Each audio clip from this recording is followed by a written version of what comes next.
Good morning everyone.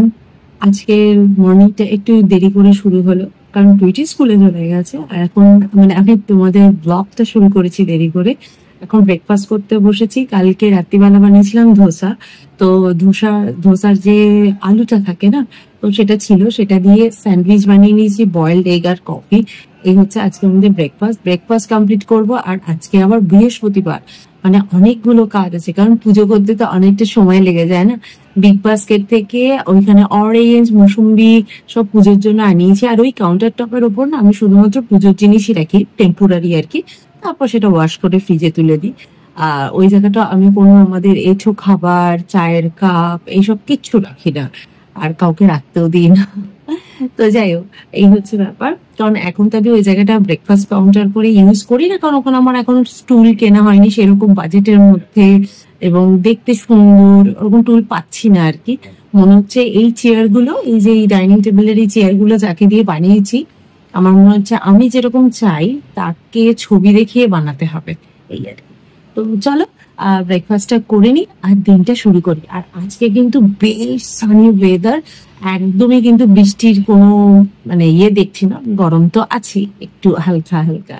আগের দিনে যে রাগি ব্রেডের ভিডিওটা তোমাদের সাথে শেয়ার করেছি, ওই ভিডিওর কমেন্টে আমি পেয়েছিলাম যে আমি যে কেকটা বানিয়েছি সেই কেকের রেসিপিটাও তোমাদের সাথে যাতে শেয়ার করি। অবশ্যই শেয়ার করে দেবো, কিন্তু কি বলতো, এখন তো অলরেডি অনেকগুলো কেক বানানো আছে, কেকগুলো শেষ হোক তারপরেই আমি আবার ওই কেকটা বানাবো। কারণ আমি মাঝে মাঝেই এই কেকটা বানাই টুইটির টিফিনে দেওয়ার জন্য, কারণ ও স্কুল ছুটি হওয়ার পর অনেকটা সময় থাকে, ওরা বাসে করে আসে, তখন খিদে পেয়ে যায়, তখন একটা হেলদি খাবার খাওয়াটাও ভালো। আর ওই টাইমে বেশি ভারী কিছু খেলে বাড়ি এসে ভাত খেতে পারবে না, সেই জন্য আমি ছোট ছোট করে মাফিন্স টাইপের বা একটা ট্রের মধ্যে কেক করি, ছোট ছোট পিস করে রাখি, ও ওটা আসার সময় খেয়ে নেয়। আমি এনার্জি বার এটা ওটা সেটা এগুলো বানিয়ে দিই। তো ও কেকটা খেতে বেশি ভালোবাসে, সেই জন্য আমি কেকটা বানিয়ে দিই। আর ভীষণ হেলদি জিনিস, ওর মধ্যে প্রিজারভেটিভ কিছু থাকে না, কোনো আর্টিফিশিয়াল কালার থাকে না, সুগার থাকে না, সেই জন্য খাওয়াটা কোনো ক্ষতিকারক নয়, এই আর কি। তো যাই হোক, তো চলো এখন এই ঘরে কাজকর্ম করতে হবে। বেড দেখেছো এখনই এলোমেলো হয়ে পড়ে রয়েছে। এই বেড এলোমেলো থাকলে না আমার কিছু ভালো লাগে না। জেনারেলি আমি ঘুম থেকে উঠে আগে বেডটা ক্লিন করে নিই, কিন্তু কি বলতো আজকে ইচ্ছেই করছিল না, শরীরটা ভালো নেই। কালকে রাত্রিবেলা 3টে অবধি প্রায় মানে কাশি হচ্ছে, ঘুম হচ্ছে না, গলার মনে হচ্ছে এখানটায় কিছু আটকে রয়েছে। এই মানে 3বার 4বার করে ঘুম ভেঙেছে, সেই জন্য ঠিকঠাক ঘুমটাও হয়নি আমার। আর সকালবেলা তো ওঠা আছে। তো চলো, তাও আজকে আমি সকালবেলা ঠিক ঘুম থেকে উঠতেই পারিনি বলতে পারো। তো চলো কাজকর্ম সেরে নি, তারপর আবার পুজো করতেও হবে, আজকে বৃহস্পতিবার।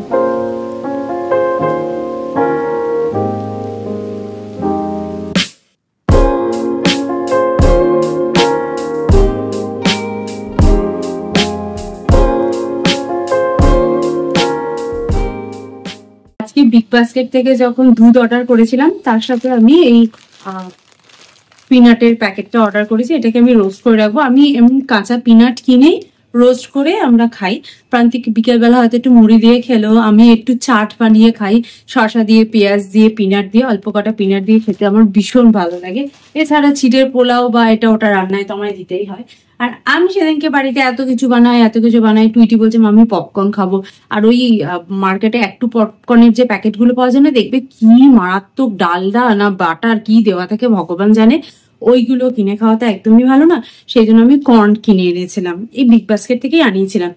এতটা পুরো বোতলটাই ভরা ছিল, এতটা দিয়ে আমি একদিন কর্ন বানাতে গেলাম, সল্ট দিয়ে, বাটার দিয়ে, অনেক কিছু দিয়ে করলাম, একটা পপকর্নও ফোলেনি। বিশ্বাস করো, এত রাগ ধরে গেছে না, শুধু এই পুটপুট করে 2-4টে ফুটলো, আর সবকটার মুখগুলো শুধু খুলে খুলে বসে রইলো, আর একটাও ফোটেনি। টুইটি কি রেখে গেছে, তাই ভাবছি কি করবো এটা দিয়ে। আমি দেখি এবার এটার কি উপায়। আমার ভরসা হচ্ছে চ্যাট জিপিটি কে জিজ্ঞেস করবো এটা কি করে পপ করা যায়, এই হচ্ছে ব্যাপার। আর তোমরা আমাকে একটু যদি কেউ জেনে থাকো অবশ্যই জানিও। আমি জানি না এই কর্নগুলো দিয়েই কি ওই পপকর্ন বানায়, এরকমই তো দেখতে হয় কর্নগুলো। দেখো আমি না ইউএস কানাডা তো এরকম কিনতাম, তা ওগুলো দিয়েও দেখতাম পটপট করে ফাটানো যায়।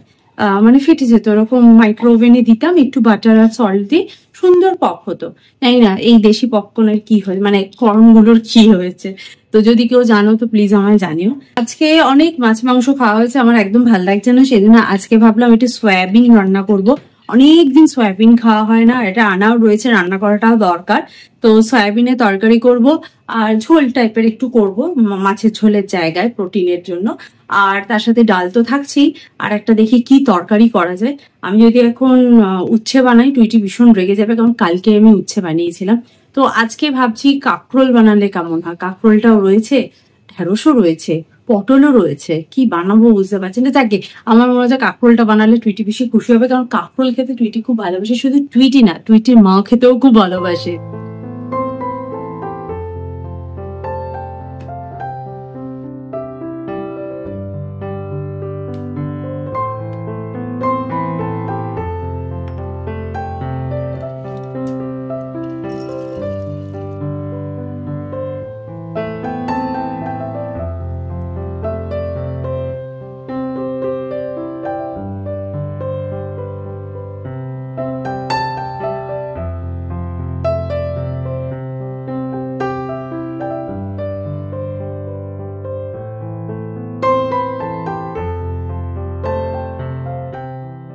আমি তোমাদের সাথে শেয়ার করেছিলাম একটা রিলে, এটার আনবক্সিং ভিডিও। এটা একটা পাথরের বাটি, বাটি বলতে পারো। আবার এটা ওই এটার মধ্যে একটুখানি জল দিয়ে ফুল টুল দিয়ে সাজিয়ে রাখার জন্য আর কি, ভীষণ সুন্দর দেখতে।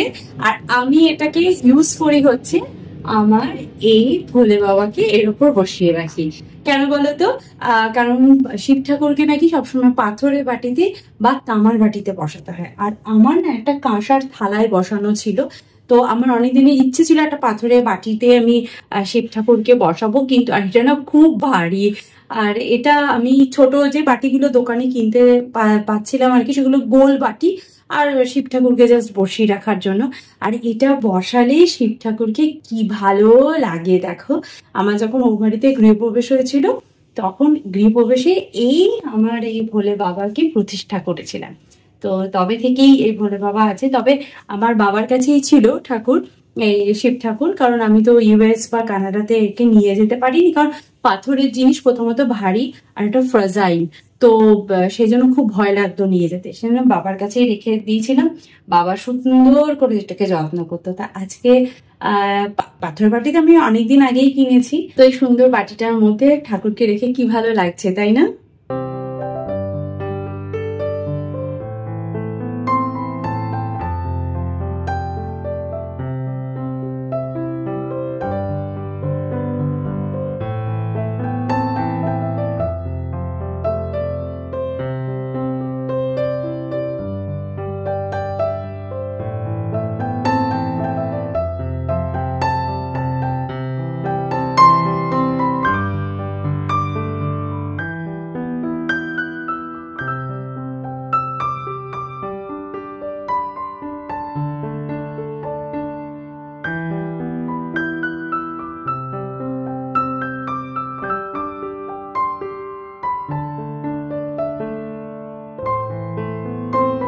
কালকে আমি একটু বিট বাটা বানিয়েছিলাম, আমি ফার্স্ট টাইম বানিয়েছি।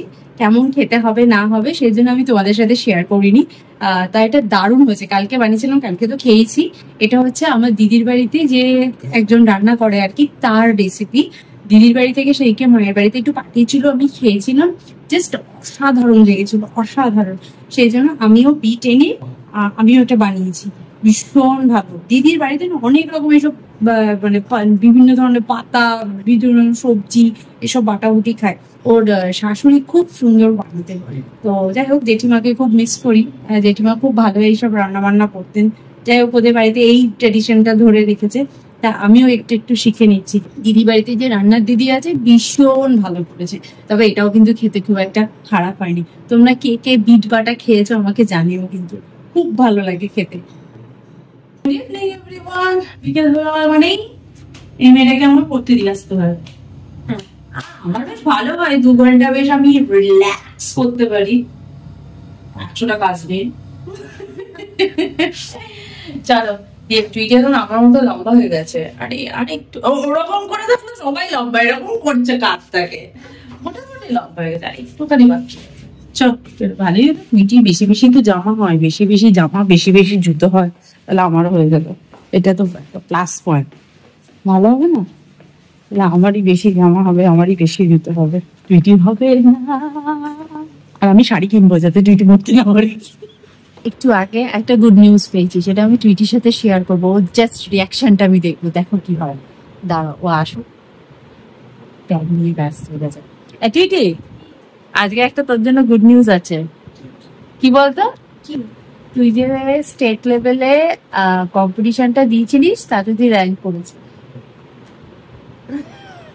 কি হয়েছে জানি না, বাট স্টেজ প্রাইজ লেখা আছে তোর নামের পাশে। জানি না ফার্স্ট হয়েছিস বলে আমার হয় না, but seriously, I am not joking, seriously. তোর হোয়াটসঅ্যাপে আমি পাঠিয়েছি, তোর হোয়াটসঅ্যাপে ড্যাডিকে একটা ডকুমেন্ট পাঠিয়েছে, ওইটা ম্যাডাম পাঠিয়েছে। দেখি দেখি দেখি, দেখ ওটা তো ফোন ওই ঘরে চার্জ হচ্ছে, চার্জ নেই, বন্ধ হয়ে গেছে, চার্জ বসি। হ্যাপি? আমার স্টেজে যাবে প্রাইজ। আগের বার ওই মেডেল কত পেয়েছিস না রে? মেডেল কত কানাডায় পেয়েছিস? ওই সিলটা পেয়েছে আর সার্টিফিকেট পেয়ে দিয়েছিল। ওই আগের বার ওই সিলটা পেয়েছে, এবার আশা করছি একটা সিলই পাবে। মেডেলও পেতে পারিস, মেডেলও ভালো, সার্টিফিকেটও ভালো, বুঝিস? সার্টিফিকেটটা সব থেকে ভালো, নাম লেখা, এটাতে নাম লেখা থাকে না, মানে ও যে পাবে না এটা আমরা ভাবতেই পারিনি। কারণ এবার ওর সেইভাবে প্র্যাকটিসই হয়নি, কারণ প্র্যাকটিস করার সময় পাইনি অ্যাকচুয়ালি। কারণ ও স্কুলের এক্সামটা চলছিল, স্কুলের এক্সামটা যা শেষ হয়েছে, খাতা টাতা বেরোতে শুরু করেছে, তারপরে ও যেখানে পড়তে যায় আর কি, সেখানে এক্সাম চলছিল, তার সাথে সাথে এক্সামটা শুরু হয়ে গেছে। মানে খুব বেশি হলে 2 সপ্তাহ বোধহয় প্রপার প্র্যাকটিস করারও সময় পেয়েছে। আর পরীক্ষা হয়ে গেছে। সানডেতে গেছিলাম আমরা ওর এক্সাম দিতে, আবার সানডেতেই আছে ওর প্রাইজ ডিস্ট্রিবিউশন। এই সানডে নেক্সট সানডে একটা ডেট দেখলাম, নেক্সট সানডে হবে, 1 সপ্তাহ বাদেই হয়। তো এবার সায়েন্স সিটিতে যেতে হবে। হ্যাঁ, ওই সায়েন্স সিটিতে স্কুলের যে হলটাতে হয়েছিল না, ওইখানে তো খুশি। দিদাকে জানাতে হবে, তো মাসিমণিকে জানাতে হবে, সবাইকে জানাতে হবে। আগে প্রাইসটা পাস। হ্যাঁ, আর আমার ক্যারাটে টুর্নামেন্ট আসছে পরীক্ষার আগে। তো চলো, এখন কোচিং থেকে নিয়ে এলাম, এখন একটু রেস্ট নিয়ে বাকি পড়াগুলো কমপ্লিট করবে। আর ডিনারে আজকে কিন্তু সয়াবিনের তরকারিটাই আছে। আজকে দুপুরবেলা জিপ পুড়ে গেছিল। তো চলো, আজকে ভিডিওটা তাহলে এখানেই এন্ড করছি, দেখা করবো নেক্সট ভিডিওতে। ততক্ষণের জন্য তোমরা খুব ভালো থেকো, সুস্থ থেকো, আর লাইফটাকে এনজয় করো। বাই। আর সব ছোটরা ভালো করে পড়াশোনা করবে, কারণ মাধ্যমিক আসছে বলছে, হাফ ইয়ারলি পরীক্ষা আসছে, তারপরেই তো পুজো।